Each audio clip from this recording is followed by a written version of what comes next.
నమస్తే, welcome to వైద్యం ఆరోగ్యం. బ్రెయిన్ స్ట్రోక్ ఎన్ని రకాలు, అలాగే రావటానికి ప్రధానంగా కారణాలు ఏమేమి ఉంటాయి, లక్షణాలు ఎలా ఉంటాయి, బ్రెయిన్ స్ట్రోక్ని నెగ్లెక్ట్ చేస్తే ఎట్లాంటి కాంప్లికేషన్స్ వచ్చే అవకాశం ఉంటుంది, బ్రెయిన్ స్ట్రోక్కు ఎలాంటి ట్రీట్మెంట్స్ అందుబాటులో ఉన్నాయి, మరిన్ని వివరాలకు Renova Neelima hospitals consultant neurologist DM neurology doctor Dutta Pravalika గారు మనతో పాటు ప్రస్తుతం స్టూడియోలో ఉన్నారు.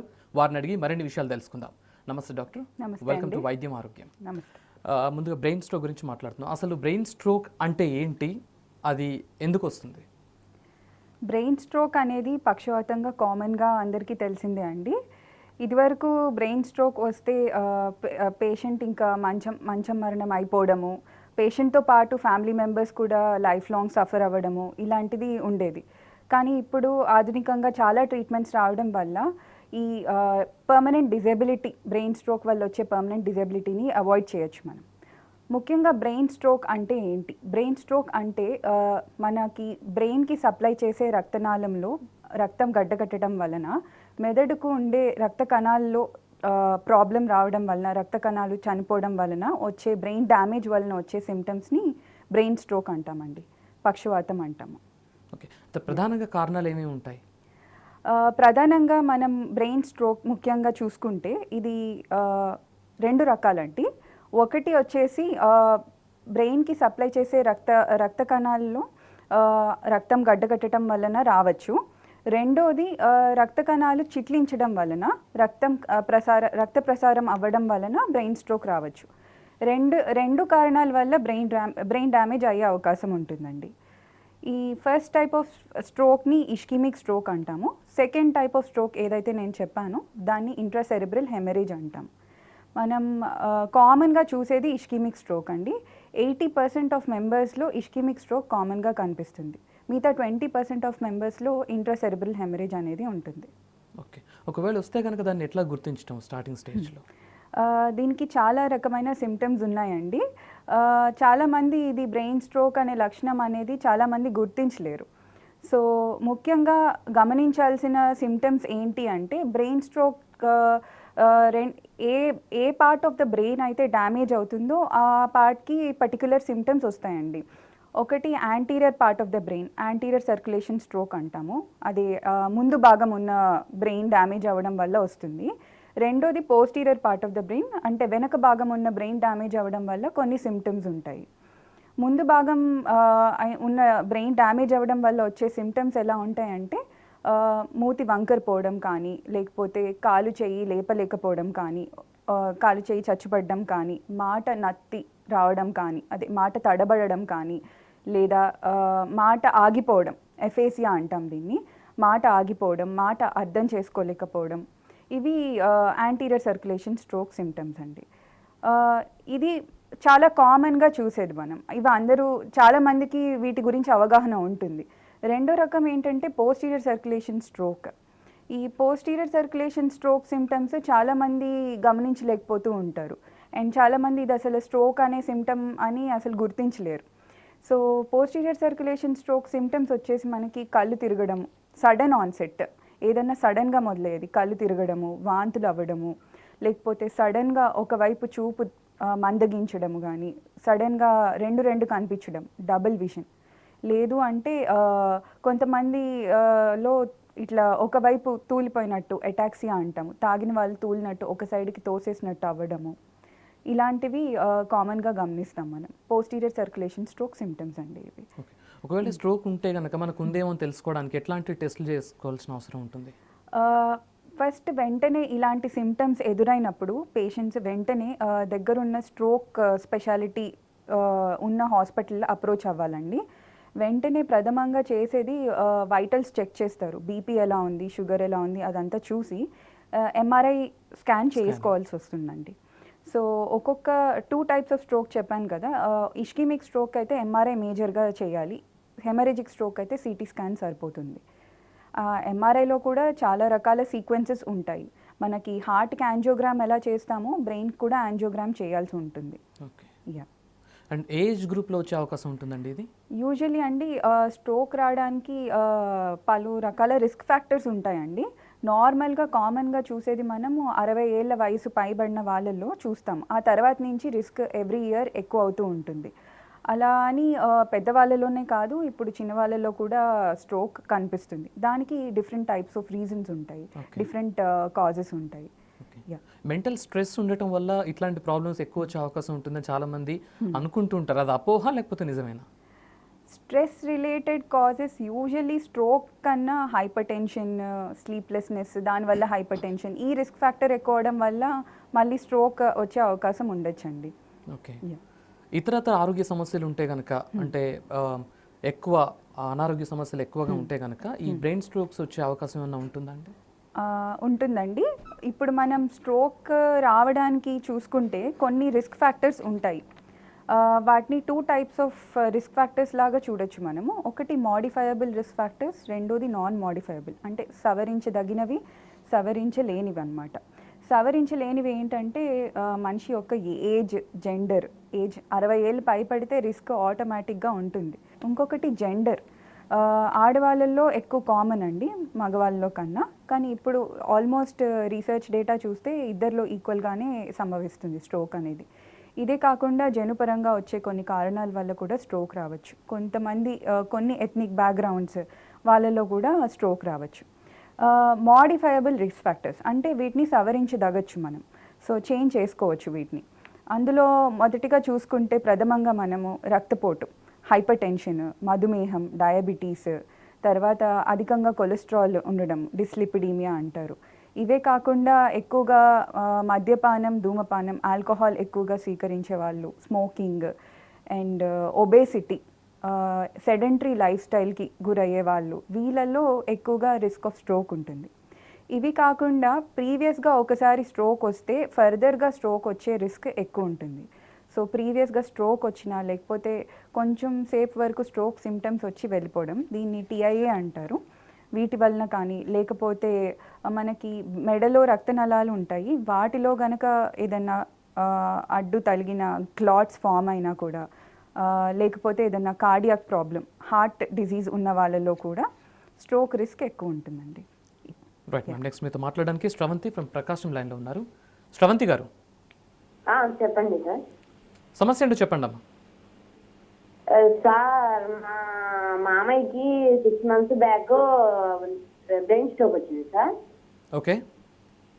ఆయనకు ఇప్పుడు గొంతులో పైపు వేశారు. గొంతులో పైపు, ముక్కులో పైపు, పాకి పైపు వేశారు సార్. ఇప్పుడు ఆయన పరిస్థితి హాస్పిటల్ తీసుకెళ్ళాం, గుంటూరులో రమేష్ హాస్పిటల్లో చూపించాము మేడం. ఓకేమ్మా. ఇప్పుడు మళ్ళా ఇంకోసారి చెక్ చేయించని తీసుకెళ్తే వాళ్ళు వద్దు తీసుకెళ్ళండి అని చెప్పారు. కానీ డాక్టర్స్ మాత్రం ఈయన కోలుకుంటారనేసి అంటున్నారు. ఓకేమ్మా. ఆయన పరిస్థితి ఎలా మేడం అనేసి. గొంతులో పైప్ వేశారు, మరి శ్వాస తీసుకోవడం ఇబ్బంది ఉందా ఆయనకి? ఉంది మేడం. దానికి మేము ఇంట్లోనే ట్రీట్మెంట్ చేసుకుంటున్నాం మేడం. ఓకేమ్మా. అంటే పక్షవాతం ఒకవైపు వచ్చిందమ్మా, ఒక సైడ్ కాలు చెయ్యి పడిపోవడము అట్లాంటిది వచ్చిందా? అవును మేడం. ఆయనకు 68 మేడం. ఓకే. ఓకేమ్మా. బహుశా ఈ పేషెంట్లో చాలా పెద్ద స్ట్రోక్, అంటే చాలా పెద్ద మేజర్ స్ట్రోక్ రావడం వలన ఏమవుతుందంటే బ్రెయిన్లో major area of the brain destroy అవ్వడం వల్ల వాళ్ళకి శ్వాస తీసుకునే ఇబ్బంది ప్లస్ మింగడం ఇబ్బంది, ఇవి లాంగ్ టర్మ్ కాంప్లికేషన్స్ ఫామ్ అవుతాయి. సో వాళ్ళు వెంటిలేటర్ డిపెండెంట్ ప్లస్ ఫుడ్ తీసుకోవడం కూడా వాళ్ళకి సెన్సెస్లో ఉండరు. సో త్రూ రైల్స్ ట్యూబ్ కానీ లేకపోతే త్రూ వెంటిలేటరీ సపోర్ట్ కానీ వాళ్ళకి లైఫ్ లాంగ్ సపోర్ట్ అవసరం పడవచ్చు. మ్యామ్, మీతో మాట్లాడడానికి ప్రకాశం నుంచి కిషోర్ లైన్లో ఉన్నారు. కిషోర్ గారు, నమస్తే సార్. చెప్పండి సార్, సమస్య ఏంటో చెప్పండి. నా పేరు కిషోర్ అండి. ప్రకాశం జిల్లా నుంచి మాట్లాడుతున్నాను, ఒంగోలు దగ్గర. చెప్పండి. నమస్తే మేడం. నమస్తే మేడం. నమస్తే. నా డిసీజ్ వచ్చేసి డాక్టర్ గారు ఏం డిసైడ్ చేశారంటే టెంపోరల్ లోబ్ సీజర్స్ అని చెప్పారండి. ఓకే. మెమరీకి సంబంధించింది, జ్ఞాపక శక్తికి సంబంధించింది. మర్చిపోతున్నానండి. రీసెంట్ విషయాలు జ్ఞాపకం మర్చిపోతున్నాను, గుర్తు రావట్లేదు. మైండ్ డైవర్షన్ అయిపోతుంది. ఒక విషయం మాట్లాడుతా ఆ విషయం నుంచి మనకి వేరే విషయంలోకి డైవర్ట్ అయిపోతున్నాను. కన్ఫ్యూజన్ కన్ఫ్యూజన్ పడిపోతున్నాను చిన్న విషయాన్ని. ఓకే ఏదన్నా వెహికల్ డ్రైవింగ్ చేస్తా ఆ రూట్ లో వెళ్ళాలనుకోండి, ఈ వేరే రూట్ లోకి వెళ్తా కన్ఫ్యూజ్ అయిపోతాను. ఒక మాటలు మాట్లాడతా, ఆ మాట నుంచి వేరే మాట్లాడలేను అనుకోండి, మళ్ళీ ఫస్ట్ మాట రావాలంటే కన్ఫ్యూజ్ అయిపోతున్నాను. స్పాంటేనియస్ మెమరీ లాస్ అండి. ఎస్. మీ వయసు ఎంత అండి? మై ఏజ్ ప్రజెంట్ 39 నడుస్తుందండి. 39. మీకు ఫిట్స్ కూడా వస్తున్నాయా అండి? ఫ్రమ్ లాస్ట్ 10 years నుంచి నేను ఈ డిసీజ్ ఫేస్ చేస్తున్నాను. ఓకే, మీకు ఫిట్స్ కూడా రెగ్యులర్గా వస్తున్నాయా? ఫస్ట్ లో అవే వచ్చాయండి, వచ్చాయి. బట్ డాక్టర్ గారు కంట్రోల్ చేశారు, అది తగ్గిపోయాయి. అది మాక్సిమం అసలు ఏం లేదు. లైట్ గా ఒళ్ళు జల్పరిస్తున్నట్టుగా అనిపిస్తుంది. అది కూడా అయిపోయింది, ఇప్పుడు అది కూడా ఆగిపోయింది. ఓకే అండి. ఈయనకి ఉన్న ప్రాబ్లమ్ టెంపోరల్ లోబ్ ఎపిలెప్సీ అండి. ఈయన చెప్పే సిమ్టమ్స్ని బట్టి ఇది కంప్లీట్గా డిఫరెంట్ మన ప్రస్తుతం ఉన్న topic. But it causes one kind of fits. ఈ టెంపోరల్ లోబ్ అనే లోబ్ వల్ల this is responsible for the memory. So it helps in assessing, it helps for hour memory. So recent memory అంటే పొద్దునేం చేసాము, పొద్దునేం తిన్నాము అలాంటివి మర్చిపోతూ ఉంటాము. Short term recent memory deficits వస్తాయి. ఫిట్స్ కంట్రోల్ అవ్వడానికి మెడికేషన్స్ ఉన్నాయి, ప్లస్ సర్జికల్ ఆప్షన్స్ కూడా ఉన్నాయి, అండ్ కొన్ని కాగ్నిటివ్ థెరపీస్ కూడా ఉన్నాయి మెమరీ ఇంప్రూవ్ అవ్వడానికి. డీటెయిల్డ్ మెమరీ టెస్టింగ్ చేయాల్సి ఉంటుంది ఈయనకి, ఎంతవరకు మెమరీ డెఫిసిట్స్ ఉన్నాయి అనేది. So if he can consult us, we can do detailed memory testing once, and then tagina investigations chesi evaluation chesi treatment options cheppagalaru. Curable. Yes, it is curable. Memory is like we should see to what extent ante enta varaku memory anedi damage ayindho chusi dan batti we can give him the options. Right. Next Medchal నుంచి Srinivas line లో ఉన్నారు. శ్రీనివాస్ గారు నమస్తే sir. నమస్తే అండి, చెప్పండి sir. Sir నా brain మేడంతో మాట్లాడుతున్నాను. నా బ్రెయిన్ ఏంటంటే సార్ మైగ్రేన్ ఉంటుంది 1. రెండోది ఏంటంటే ఒక బ్రెయిన్లో వాటర్ వస్తే ఎలా ఉంటుందో అలా ఇట్లా టైట్గా ఉంటుంది సార్. నరాలన్నీ బిగ్గరగా పట్టేసినట్టు, అప్పుడప్పుడు చిన్న మతిమరుపు, ఎమోషనల్, కొంచెం స్ట్రెస్ అవుతూ ఉంటాను. ఎస్పెషల్ ఏంటంటే ఒక 1 week అలా డల్నెస్ వచ్చేస్తుంది మ్యామ్. ఓకే, బెలూన్ లో వాటర్ పోస్తే ఇట్లా కిందికి ఎలా లాగినట్టు ఉంటుందో నా హెడ్ కూడా అలా ఉంటుంది. ఆ టైంలో కొంచెం అనీజీగా జాబ్ చేసేటప్పుడు కూడా కంఫర్టబుల్ ఉండదు మేడం. ఓకే, మైగ్రేన్ కోసం అమృతాంజన్ లాంటివి బాగా రాస్తూ ఉంటాను, కొంచెం రిలాక్స్ అవుతుంటుంది మధ్యలో. వామిటింగ్స్ అవుతా ఉంటాయండి ఆ టైంలో? లేదు మేడం, వామిటింగ్స్ అయితే లేవు. తిమ్మిర్లు వస్తాయి మేడం బాగా. ఓకే, బాడీ అంతా వచ్చేస్తుంది తిమ్మిర్లు, head and hands, legs. Sounds కి కానీ లేకపోతే లైట్ కి కానీ ఇరిటేషన్ రావడం అట్లాంటిది ఏమన్నా ఉంటుందా? లైట్ 8 to 9 o'clock తర్వాత లైట్ రిప్లేస్ వచ్చినప్పుడు బాగా ఈ నరాలన్నీ ఈ కన్ను నుదుటి పైన పట్టేస్తున్నట్టు. ఓకే, మీకున్నది మైగ్రేన్ ప్రాబ్లం అండి. దీనికి పలు రకమైన ట్రీట్మెంట్స్ ఉన్నాయి. మైగ్రేన్ చాలా కారణాల వల్ల వస్తుంది, కొన్ని ట్రిగర్స్ వల్ల వస్తుంది. మైగ్రేన్కి ప్రివెంటివ్ ట్రీట్మెంట్ ఉంది, మైగ్రేన్ అటాక్స్ని తగ్గించడానికి ట్రీట్మెంట్ ఉంది, పెయిన్ మేనేజ్మెంట్కి ట్రీట్మెంట్స్ ఉన్నాయి. ఒకసారి మీరు కన్సల్ట్ అయితే డీటెయిల్ హిస్టరీ తీసుకొని మీకు అప్రోప్రియేట్ ట్రీట్మెంట్ ఆప్షన్స్ మీకు అవైలబుల్ చేయొచ్చండి. అయితే మేము చాలా మందికి బ్రెయిన్ స్ట్రోక్ సంబంధించి అసలు ఒక పూర్తి అవగాహన అనేది ఉండదు. అయితే ఈ మధ్య కాలంలో కొత్తగా వచ్చిన అడ్వాన్స్ టెక్నాలజీ ఏమేమి ఉంది, అడ్వాన్స్ ట్రీట్మెంట్స్ ఏమేమి ఉన్నాయి స్ట్రోక్కి? ఇప్పుడు బ్రెయిన్ స్ట్రోక్కి acute management of the brain స్ట్రోక్కి రీసెంట్ ట్రీట్మెంట్స్ చాలా ఉన్నాయండి. ఇదివరకు ఒక గంటలోపే రావాలి, అప్పుడే ఇంజెక్షన్ ఇవ్వగలుగుతాము అనేది ఐడియా ఉండేది. ఇప్పుడు వెంటనే సిమ్టమ్స్ వచ్చిన వెంటనే కనుక హాస్పిటల్కి సంప్రదించగలిగితే 4.5 hours వరకు మనకి గోల్డెన్ టైం పీరియడ్ అనేది ఒకటి ఉందండి. This is called window period. ఈ గోల్డెన్ టైం పీరియడ్లో ఒకవేళ ఆ పేషెంట్ స్ట్రోక్ ఫెసిలిటీస్ ఉన్న హాస్పిటల్కి వెంటనే అప్రోచ్ అవ్వగలిగితే కొన్ని ట్రీట్మెంట్ ఆప్షన్స్ ఉన్నాయి. సో ఆ రక్త కణాల్లో ఉన్న బ్లడ్ క్లాట్ని వెంటనే కరిగించే అవకాశం ఉంది. దీనికి కొన్ని మందులు అవైలబిలిటీలో ఉన్నాయి. వీటిని థ్రాంబోలైటిక్ ఏజెంట్స్ అంటాము. టిష్యూ ప్లాస్మినోజన్ యాక్టివేటర్, ఆల్టిప్లేస్, టెనిక్టిప్లేస్ అనే ఇంజెక్షన్స్ అవైలబిలిటీలో ఉన్నాయి మనకి. సో వీటిని రీకెనలైజేషన్ రీపర్ఫ్యూషన్ థెరపీ అంటాం. దీనివల్ల రక్త కణాల్లో మళ్ళీ రక్త ప్రసరణ అయ్యే అవకాశం ఉంది. సో ఒకసారి బ్రెయిన్ స్ట్రోక్ వచ్చినప్పుడు చుట్టూ ఉన్న మెదడు కణాలు పనిచేయడం ఆగిపోతాయి. వాటికి మళ్ళీ బ్లడ్ ఫ్లో గనక అందించగలిగితే అవి మళ్ళీ నార్మల్ అయ్యే అవకాశం ఉంది. దీనివల్ల మనం లైఫ్ లాంగ్ వచ్చే కాంప్లికేషన్స్, పర్మనెంట్ డిసేబిలిటీ, అంగవైకల్యాన్ని మనం చాలా మటుకు రివర్స్ చేయగలుగుతాం. ఇప్పుడు ఒక 100 మంది పేషెంట్స్లో మనం ఈ ఇంజెక్షన్ ఇవ్వగలిగితే, ఈ విండో పీరియడ్, ఈ గోల్డెన్ అవర్ టైంలో వస్తే 33% మంది కంప్లీట్గా రికవర్ అయ్యే ఛాన్సెస్ ఉన్నాయండి. సో దీని గురించి చాలా మందికి అవగాహన ఉండదు. అండ్ ఇంకొక ట్రీట్మెంట్ ఆప్షన్ ఏంటంటే మెకానికల్ థ్రాంబెక్టమీ. అది చిన్న సర్జికల్ ప్రొసీజర్. ఇదివరకు 6 hours లోపు మాత్రమే చేసేవాళ్ళు. ఇప్పుడు 24 hours వరకు ఇది యూజ్ చేసుకునే అవకాశం ఉంది. ఇది ఎలా అంటే ఒక క్యాథెటర్ యాంజియోగ్రామ్ చేస్తాము. పెద్ద రక్త కణాల్లో బ్లాక్ ఉంటే కనుక అది క్యాథెటర్ పాస్ చేసి అందులో నుంచి క్లాట్ని రిట్రీవ్ చేస్తాం. మనకి హార్ట్కి ఎట్లాగా స్టెంటింగ్ వేసి క్లాట్ రిట్రీవ్ చేస్తామో ఇలానే ఇప్పుడు బ్రెయిన్ స్ట్రోక్కి కూడా ఈ ఆప్షన్స్ ఉన్నాయి. రైట్. అయితే మ్యామ్, ఏ రకంగానైనా లైఫ్ స్టైల్ చేంజెస్ కానీ, ఫుడ్ హ్యాబిట్స్ కానీ ఇట్లాంటివి స్ట్రోక్కి రీజన్ అయ్యే ఛాన్సెస్ ఏమైనా ఉన్నాయా? డెఫినెట్లీ అండి. ఇందాక మనం డిస్కస్ చేసినట్టు కొన్ని రిస్క్ ఫ్యాక్టర్స్లో obesity, alcohol, smoking, dietary habits, ఇవన్నీ these are the modifiable risk factors అండి. So this is the place అంటే ప్రైమరీ ప్రివెన్షన్ ఆఫ్ స్ట్రోక్ అంటాము. అంటే స్ట్రోక్ రాకుండా ఉండడానికి ముందుగానే ఈ లైఫ్ స్టైల్ మోడిఫికేషన్స్ చేసుకుంటే స్ట్రోక్ ప్రివెంట్ చేయొచ్చు. సో వాటిలో మనకి ముఖ్యంగా ఎక్సర్సైజ్ అండి.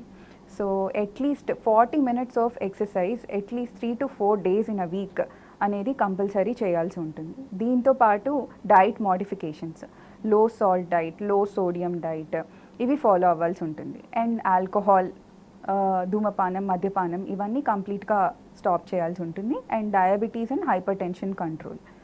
సో ఈ జాగ్రత్తలు కనుక మనం పాటిస్తే చాలా మటుకు ఇనీషియల్ లెవెల్లోనే స్ట్రోక్ రాకుండా ప్రివెంట్ చేసుకోవచ్చు.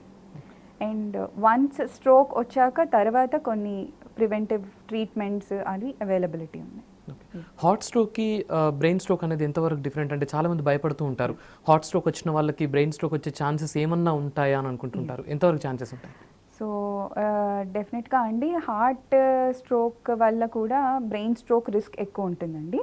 దీన్ని కార్డియో ఎంబాలిక్ స్ట్రోక్ అంటాము. కొన్ని హార్ట్ కండిషన్స్ వల్ల, ఫర్ ఎగ్జాంపుల్ వాల్వులర్ డిజీజెస్ అంటే హార్ట్లో ఉన్న వాల్వ్స్, కవాటాలు అంటారు, వీటిలో ప్రాబ్లం ఉండడం వలన, లేకపోతే ఏట్రియల్ ఫిబ్రిలేషన్, హార్ట్ సరిగ్గా రిధంలో కొట్టుకోకపోవడం వల్ల హార్ట్లో కూడా క్లాట్స్ ఫామ్ అయ్యి అవి బ్రెయిన్లోకి డిస్లాడ్జ్ అవ్వడం వల్ల బ్రెయిన్ స్ట్రోక్ వచ్చే అవకాశం ఉంటుంది. సో ఇలాంటి స్ట్రోక్స్ ఐడెంటిఫై చేయాలి అండ్ దానికి కూడా తగిన ట్రీట్మెంట్స్ అవైలబిలిటీలో ఉన్నాయి. And warning symptoms of stroke, TIA అంటూ ఉంటారు కదా, అంటే ఏంటండి? TIA అనేది ట్రాన్సియంట్ ఇష్కిమిక్ అటాక్ అండి, దాని ఫుల్ ఫామ్. బేసికల్లీ ఈ స్ట్రోక్ వచ్చే సిమ్టమ్సే కొన్ని క్షణాల పాటు, కొన్ని నిమిషాల పాటు ఆరు గంటల పాటు ఉండి తగ్గిపోతుంది వెంటనే. అది అప్పుడు నెగ్లెక్ట్ చేస్తారు చాలామంది, ఏదో అలసటగా ఉంది దానివల్ల వచ్చింది అని అనుకుంటారు. సో ఇలాంటివి వార్నింగ్ సైన్స్ అండి. ఈ TIAs వచ్చిన వాళ్ళల్లో ఎవరిలో ఎక్కువ రిస్క్ ఉంటుందంటే ఏజ్ మోర్ దాన్ 60 years కానీ, బ్లడ్ ప్రెషర్ ఎక్కువ ఉండడం వల్ల కానీ, కొన్ని పర్టికులర్ సిమ్టమ్స్, కొంతమందికి మాట నత్తిపోవడం, తర్వాత మళ్ళీ నార్మల్ అయిపోవడము, ఒక సైడ్ కాలు చేయి పడిపోవడము, మళ్ళీ నార్మల్ అయిపోవడము, ఇలాంటి సిమ్టమ్స్ వచ్చిన వాళ్ళల్లో ఈ సిమ్టమ్స్ నెగ్లెక్ట్ చేస్తే ఫ్యూచర్లో రిస్క్ ఆఫ్ స్ట్రోక్ ఫర్దర్ ఎక్కువ ఉంటుంది. ఇలాంటి వాళ్ళు వెంటనే న్యూరాలజిస్ట్ని సంప్రదించి తగిన ఇన్వెస్టిగేషన్స్, ఎంఆర్ఐ వెంటనే చేయించుకోవాల్సి ఉంటుంది అండ్ వెంటనే తగిన ట్రీట్మెంట్ స్టార్ట్ చేయాల్సి ఉంటుంది. ముందుగానే మళ్ళీ స్ట్రోక్ రాకుండా ఉండడానికి ప్రివెంట్ చేసే అవకాశం ఉంది. రైట్. నెక్స్ట్ వరంగల్ నుంచి స్వప్న లైన్లో ఉన్నారు. స్వప్న గారు. మేడం నమస్కారం. మేడం నమస్కారం అండి. మేడం మా అబ్బాయికి 2 times ఫిట్స్ వచ్చాయి మేడం. ఓకే అమ్మా. అయితే అది ఏజ్ వరకు వస్తుంది మేడం, అది ఒకటి కన్ఫర్మ్ చేస్తారా? మీ అబ్బాయి వయసు ఎంతమ్మా ఇప్పుడు? ఇప్పుడు 18 years మేడం. తనకు వచ్చింది మాత్రం 14 years నుండి వచ్చింది 2 times. ఓకే అమ్మా. చిన్నప్పుడు జ్వరంలో ఫిట్స్ వచ్చాయమ్మా? జ్వరంలోనే వచ్చింది మేడం. ఓకే. సో ఇది చిన్న వయసులో ఫిట్స్ చాలా కామన్ అమ్మా. దీనికి తగిన ఇన్వెస్టిగేషన్స్ చేయాలి. అంటే దేని గురించి ఫిట్స్ వచ్చింది అనేది కొన్ని టెస్ట్లు ఉంటాయి, ఎంఆర్ఐ స్కానింగ్, ఈఈజీ టెస్ట్లు, ఇవి చేస్తే దానికి సంబంధించిన చాలా రకాల ఎపిలెప్సీస్ ఉన్నాయి. ఫిట్స్ని చైల్డ్హుడ్ ఎపిలెప్సీస్ చాలా ఉన్నాయి, జువెనైల్ ఎపిలెప్సీస్. ఇలా ఫిట్స్ ఏ రకంగా వస్తుంది అనేది దాన్ని బట్టి చాలా మెడికేషన్స్ అవైలబిలిటీలో ఉన్నాయి. ఒకసారి కన్సల్ట్ అవుతే డీటెయిల్గా చెక్ చేసి ఎగ్జామినేషన్ చేసి తగిన మెడిసిన్స్ పెట్టే అవకాశం ఉంది. రైట్. అయితే మ్యామ్ ట్రీట్మెంట్ తర్వాత స్ట్రోక్స్ మళ్ళీ వచ్చే అవకాశం ఉంటుందా? అట్లా రాకుండా ఉండాలంటే ఎట్లాంటి జాగ్రత్తలు తీసుకోవాలి అంటే ఆఫ్టర్ ట్రీట్మెంట్? ఎస్. సో ఒకసారి స్ట్రోక్ వస్తే రిస్క్ ఉంటుందండి, డెఫినెట్లీ రిస్క్ ఉంటుంది. చాలా మందిలో రికరెంట్ స్ట్రోక్స్ వస్తాయి. దీనికి లైఫ్ లాంగ్ మెడికేషన్స్ వాడాల్సి ఉంటుందండి. సో మనకి అవైలబిలిటీలో ఉన్న medications blood thinners, antiplatelets, anti aggregates, anti coagulants, depending upon the అంటే ఎథెరోస్క్లీరోసిస్, కొవ్వు ఫామ్ అయ్యి బ్లడ్ క్లాట్స్ ఫామ్ అవ్వడం వల్ల వచ్చే దానికి యాంటీప్లేట్లెట్స్ పెడతామండి. హార్ట్లో ప్రాబ్లం వచ్చి స్ట్రోక్స్ ఫామ్ అయ్యే వాళ్ళకి యాంటీ కోయాగ్యులెంట్స్ అనే మెడికేషన్స్ పెడతాం. ఇవి లైఫ్ లాంగ్ మెడికేషన్స్ మీద ఉండాల్సి ఉంటుంది. దాంతోపాటు కొలెస్ట్రాల్ తగ్గించే మెడికేషన్స్ కూడా ఉన్నాయి, స్టాటిన్స్ అని. సో ఈ మెడికేషన్స్ తీసుకుంటూ లైఫ్ స్టైల్ మోడిఫికేషన్స్, ఇందాక చెప్పినట్టు సెడెంటరీ లైఫ్ కాకుండా regular exercise, regular diet and avoiding alcohol and smoking, ఇలాంటి జాగ్రత్తలు తీసుకుంటే డెఫినెట్గా మనము ఫర్దర్ స్ట్రోక్ అటాక్స్ని ప్రివెంట్ చేయొచ్చండి. ఓకే. అంటే జన్యుపరంగా ఇట్లాంటి స్ట్రోక్స్ ఉన్న వాళ్ళు అంటే హిస్టరీలో ఒకవేళ ఉంటే కనుక ముందు చిన్నపిల్లలకు రాకుండా ఉండాలంటే ఏమైనా టెస్ట్లు అట్లాంటివి ఉంటాయా ప్రివెన్షన్? డెఫినెట్గా ఉంటాయండి. అంటే ఇనీషియల్గా ఫ్యామిలీ హిస్టరీ, కొంతమంది ఫ్యామిలీస్లో స్ట్రోక్స్ రన్ అవుతూ ఉంటాయి. అండ్ చిన్నపిల్లల్లో సాధారణంగా వచ్చే స్ట్రోక్స్కి చాలా డిఫరెంట్ కారణాలు ఉంటాయండి. పెద్దవాళ్ళలో వచ్చే స్ట్రోక్స్కి బీపీ, షుగర్ ఇలాంటి కారణాలు అయితే, చిన్నపిల్లల్లో వచ్చే స్ట్రోక్స్కి కొన్ని రకాల కారణాలు తీసుకుంటే మనము సికిల్ సెల్ ఎనీమియా కానీ, మోయా డిసీజ్ అంటే రక్త కణాల్లోనే ప్రాబ్లమ్స్, ఇవి ఫైబ్రోమస్కులర్ డిస్ప్లేసియా, లేకపోతే కొన్ని ఇన్ఫెక్షన్స్ వలన కూడా స్ట్రోక్స్ వచ్చే అవకాశం ఉంది. సో ఇవి కాకుండా జన్యుపరంగా వచ్చే కొన్ని కారణాలు కూడా ఉంటాయి. సో వీటికి తగిన ఇన్వెస్టిగేషన్స్ ఉన్నాయి, తగిన టెస్ట్లు ఉన్నాయి. సో ఇవి చిన్నపిల్లల్లో కామన్గా వచ్చే రీజన్స్ అండి. రైట్. అయితే ఒక పేషెంట్ బ్రెయిన్ స్ట్రోక్తో హాస్పిటల్కి వచ్చిన తర్వాత మీరు ఎట్లా డయాగ్నోస్ చేస్తారు? అంటే ట్రీట్మెంట్ ప్రాసెస్ ఎట్లా ఉంటుంది? ఇనీషియల్గా బ్రెయిన్ స్ట్రోక్ అనేది చాలా ఈజీ అండి డయాగ్నోస్ చేయడము. ఇంటి దగ్గర ఎవరన్నా కూడా ఈ సిమ్టమ్స్ని కరెక్ట్గా ఐడెంటిఫై చేయగలిగితే వెంటనే ఈ స్ట్రోక్, ఇది బ్రెయిన్ స్ట్రోక్ అని ఐడెంటిఫై చేయొచ్చు. కాకపోతే వెంటనే స్ట్రోక్ ఏ రీజన్లో ఉంది, ఇది గనక ఇంజెక్షన్ ఇస్తే వెంటనే రివర్స్ అవుతుందా, వీళ్ళు డెఫినెట్ క్యాండిడేట్సా కాదా అనే దానికి కొన్ని ఇన్వెస్టిగేషన్స్ ఉన్నాయి. సో ఎంఆర్ యాంజియోగ్రామ్, ఇందాక డిస్కస్ చేసినట్టు హార్ట్కి యాంజియోగ్రామ్ ఎలా చేస్తామో బ్రెయిన్కి యాంజియోగ్రామ్ చేస్తాం. అది ప్లస్ మనకి మెడలో కూడా కొన్ని రక్త కణాలు ఉంటాయి, అవి బ్రెయిన్కి సప్లై అవుతుంది. హార్ట్ నుంచి స్టార్ట్ అయ్యి బ్రెయిన్ వరకు మెడ నుంచి సప్లై వెళ్తుంది. సో మెడలో బ్లాక్ ఉంటే అక్కడ కూడా neck vessel Doppler, neck scanning, హార్ట్లో ఏమైనా ప్రాబ్లం ఉందా, హార్ట్కి రిలేటెడ్ ఇన్వెస్టిగేషన్స్, కొన్ని బ్లడ్ ఇన్వెస్టిగేషన్స్. కొంతమందిలో రక్తం గడ్డగట్టే లక్షణం ఎక్కువ ఉంటుంది, హైపర్ కోయాగులబుల్ స్టేట్స్ అంటాం, వాటికి సంబంధించిన టెస్ట్, ఇవన్నీ చాలా రకాల టెస్ట్లు ఉన్నాయండి. ఆల్రైట్. సో మొత్తంగా బ్రెయిన్ స్ట్రోక్ గురించి ఎందుకు వస్తుంది, చికిత్సా విధానాలు, వీటన్నిటి గురించి మాకు చాలా చక్కగా తెలియజేశారు. Thank you so much. Thank you. ఇది వాటి వైద్యం ఆరోగ్యం. చూస్తూనే ఉండండి టీ న్యూస్.